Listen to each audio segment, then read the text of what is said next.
ایک تحقیق کے مطابق دنیا میں جتنے انسان ہیں اس سے 10 گنا زیادہ جانور ہیں۔ تو مثال کے طور پہ اگر دنیا میں 8 ارب انسان بستے ہیں تو اس سے 10 گنا زیادہ یعنی کہ 80 ارب جانور موجود ہیں۔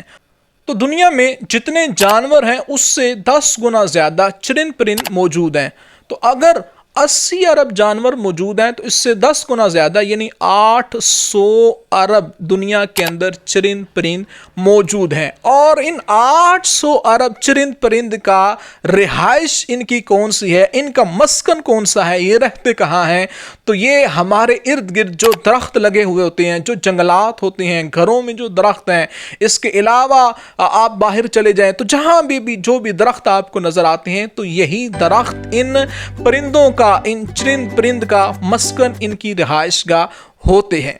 تو اگست کا مہینہ چل رہا ہے، شجر کاری کا مہینہ ہے، کوشش کرے کہ ہر انسان کوئی نہ کوئی درخت لگائے، اگر ممکن ہو تو اپنے گھروں کے اندر جگہ موجود ہو تو لگائیے۔ بعض اوقات دیکھا یہ گیا ہے کہ گھر بناتے ہوئے سارا کا سارا گھر بالکل بند کر دیا جاتا ہے سیکیورٹی کی پرپس سے۔ تو میں آپ کو یہاں پہ یہ مشورہ دوں گا کہ گھر کے اندر کچھ جگہ کھلی بھی رکھیں کہ جہاں آپ درخت لگا سکیں، کہ اور درخت ایسا ہو کہ جو سایہ بھی دے اور پھل بھی دے۔ بسا اوقات درخت ایسے لگا دیے جاتے ہیں نہ جن کا سایہ ہوتا ہے نہ جن کا پھل ہوتا ہے، اسی طرح پودے ایسے لگا دیے جاتے ہیں کہ جن کے ساتھ نہ پھول ہوتے ہیں نہ ان پھولوں کی خوشبو۔ تو لہٰذا درخت ہمیشہ وہ لگائیں کہ جو انسانوں کا بھی دوست ہو، جو ہوا کا بھی دوست ہو۔ ایک حدیث مبارکہ کا مفہوم ہے، میرے اور آپ کے پیارے آقائے دو عالم صلی اللہ علیہ وآلہ وسلم کا فرمان رحمت نشان ہے کہ اگر تمہارے ہاتھ میں پودا ہو اور قیامت طلوع ہونے لگی ہو اور تم سے اگر ممکن ہو تو وہ پودا قیامت کے طلوع ہونے سے پہلے لگا دو۔ اس حدیث مبارکہ میں حضور دو عالم صلی اللہ علیہ وآلہ وسلم نے پودوں کو لگانے کی، درختوں کو لگانے کی ترغیب عطا فرمائی۔ اور اسی طرح احادیث مبارکہ سے ہمیں یہ تعلیم بھی ملتی ہے کہ جو درختوں کے نیچے جو جگہ ہیں، جو سایہ دار جگہ ہیں، ان پہ بول و براز نہ کیا جائے۔ یعنی اس سے یہ بات سیکھنے کو ملتی ہے کہ یہ جگہ جانوروں کے اور انسانوں کے آرام کے لیے ہے۔ جب آپ کہیں جا رہے ہوتے ہیں سفر کے دوران اور سخت گرمی ہوتی ہے تو آپ ہمیشہ وہاں پہ سٹے کرتے ہیں، وہاں رکنا پسند کرتے ہیں کہ جہاں درختوں کا سایہ موجود ہو۔ آپ اپنی گاڑی، اپنی بائک وہاں ٹھہرانا پسند کرتے ہیں جہاں سایہ دار درخت موجود ہوں۔ تو ہمیشہ درختوں کے نیچے سائے والی جگہوں پہ بول و براز کرنے سے اجتناب کیا جائے۔